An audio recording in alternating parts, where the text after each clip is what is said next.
मैं राम हूँ, मेरी कहानी मेरी जुबानी। आप सुन रहे हैं मेरे साथ यानी अभय के साथ। यह कहानी मैंने स्वयं बहुत मंथन करके लिखी है। मैं इस पर एक किताब लिख रहा हूँ, बस उसके कुछ अंश आपके साथ साझा कर रहा हूँ। आज चारों तरफ मेरी ही चर्चा है। सब मेरे मंदिर के निर्माण के लिए उत्साहित हैं, मानो आज पुनः मेरा राज्याभिषेक हो रहा हो। अब तक मेरी कहानी लाखों हजारों बार कही और सुनाई गई।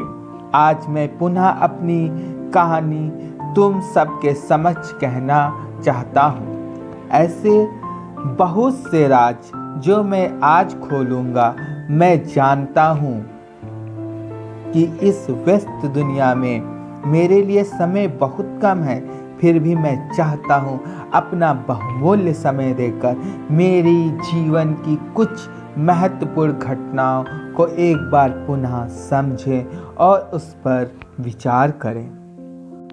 मेरा जन्म अयोध्या नगरी में हुआ। मैं दशरथ नंदन कहलाया। मैं सौभाग्यशाली जो मुझे तीन माँओं का स्नेह एक साथ मिला, जिसमें माँ कैकेयी का अत्यंत दुलारा था। हालांकि मैं पुत्र माँ कौशल्या का था। मेरा बालपन अत्यंत लाड और प्रेम से गुजरा। भरत, लक्ष्मण और शत्रुघ्न के साथ ऐसा समय कटा जिसमें मेरे बालपन का आनंद का ठिकाना ही ना रहा। मैं गंभीर स्वभाव का था।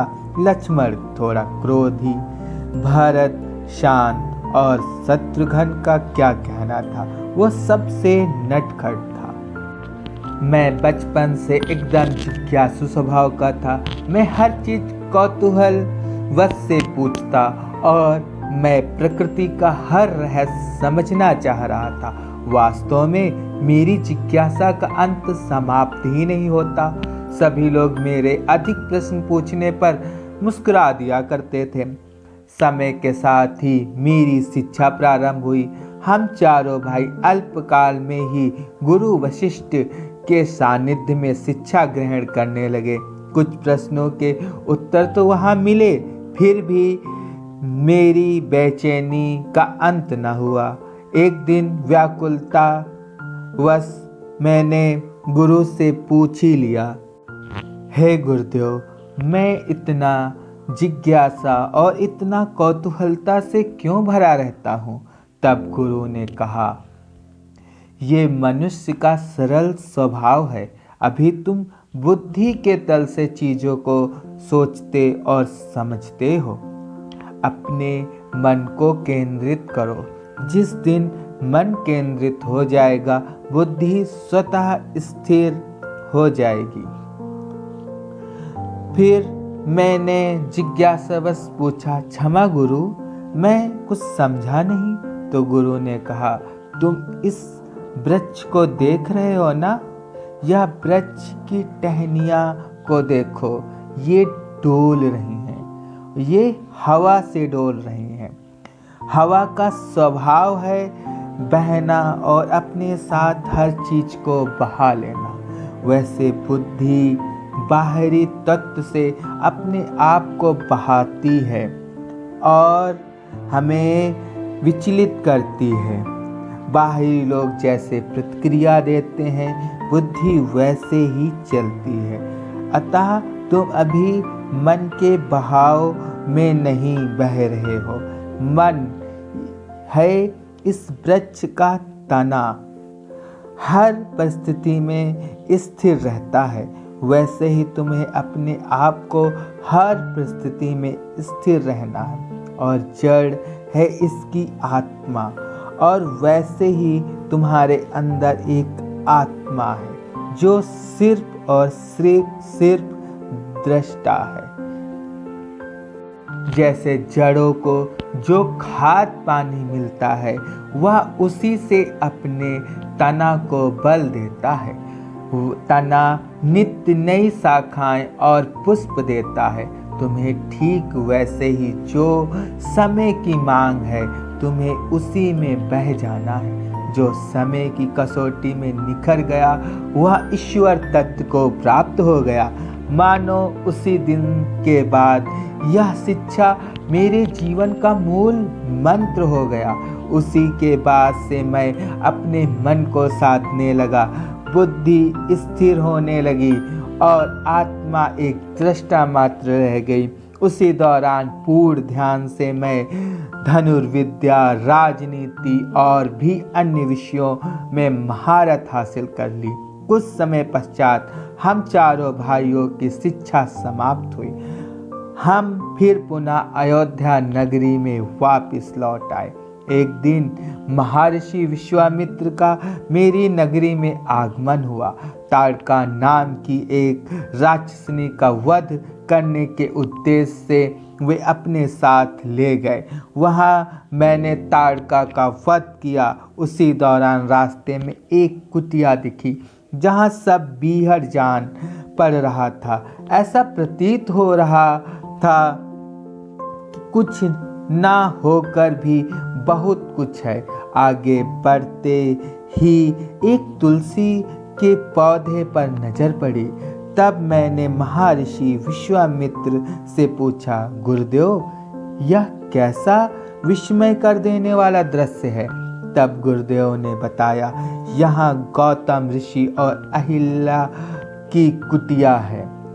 एक बार की बात है, इंद्र अहिल्या से आकर्षित होकर उनमें वासना जागृत हो गई। एक दिन प्रातःकाल गौतम नदी पर नहाने हेतु गए तो इंद्र ऋषि का भेष धारण कर छुपते छुपाते कुटिया में आ पहुंचा। प्रातःकाल से जो पहले घना अंधेरा होता है उसी का फायदा उठाया था उन्होंने, इंद्र ने। और जब अहिल्या को इस बात का पता चला कि वो गौतम नहीं है, तब तक बहुत देर हो चुकी थी। इंद्र कुटिया से बाहर निकल ही रहे थे तो गौतम ऋषि ने इंद्र को देख लिया था और वो इंद्र के इस कपट चाल को समझ गए और इंद्र और अहिल्या का जो समागम हुआ उसे विफल कर दिया। तब अहिल्या को वहाँ से छोड़कर चले गए। तब से अहिल्या इसी अपराध बोध के तले दबती जा रही हैं। धीरे धीरे उन्होंने अपना शुद्ध बुद्ध खो दिया, वो पत्थर सी हो गईं। तब गुरु ने कहा, राम तुम उन्हें समझाओ, शायद तुम्हारी बात समझ लें। तब मैं कुटिया के अंदर गया। वहाँ माँ अहिल्या एक चौकी पर शांत बैठी एक खिड़की की ओर निहार रही थी। जब हमने उन्हें पीछे से पुकारा तो उन्होंने कोई प्रतिक्रिया नहीं दी, किंतु धीरे धीरे मेरे हट से वो कुछ सकमगाई तो मुझ में एक उम्मीद जागी। बिना कुछ सोचे समझे मैं उन पर दर्शन झाड़ने लगा। जो आपसे हुआ वह देह के साथ हुआ। आप जिस संताप में हैं वह बुद्धि है, अतः देह और बुद्धि का मेरे जीवन में अधिक महत्व नहीं है। ये दोनों ही नश्वर हैं और मेरे अंदर किसी चीज का महत्व है, वह है आत्मा। वह सदैव पवित्र है और हमेशा पवित्र रहेगी। अभी आपकी बुद्धि ने उस घटना को ऐसे पकड़ लिया, उसे लेकर आप अभी तक जी रही हैं। वह एक अप्रिय घटना थी, घट गई। आप क्यों अपना वर्तमान खराब कर रही हैं? अब आप मन के बहाव में बह जाइए। आप पवित्र थी, पवित्र हैं और हमेशा पवित्र रहेंगी। खैर, मेरा ये दर्शन उन पर काम कर गया। वह पहले जैसी आनंदित और मनमोहनी जैसी हो गई। ऐसा प्रतीत हो रहा था वह अपने पूर्व स्वरूप में फिर से वापस आ गई हो।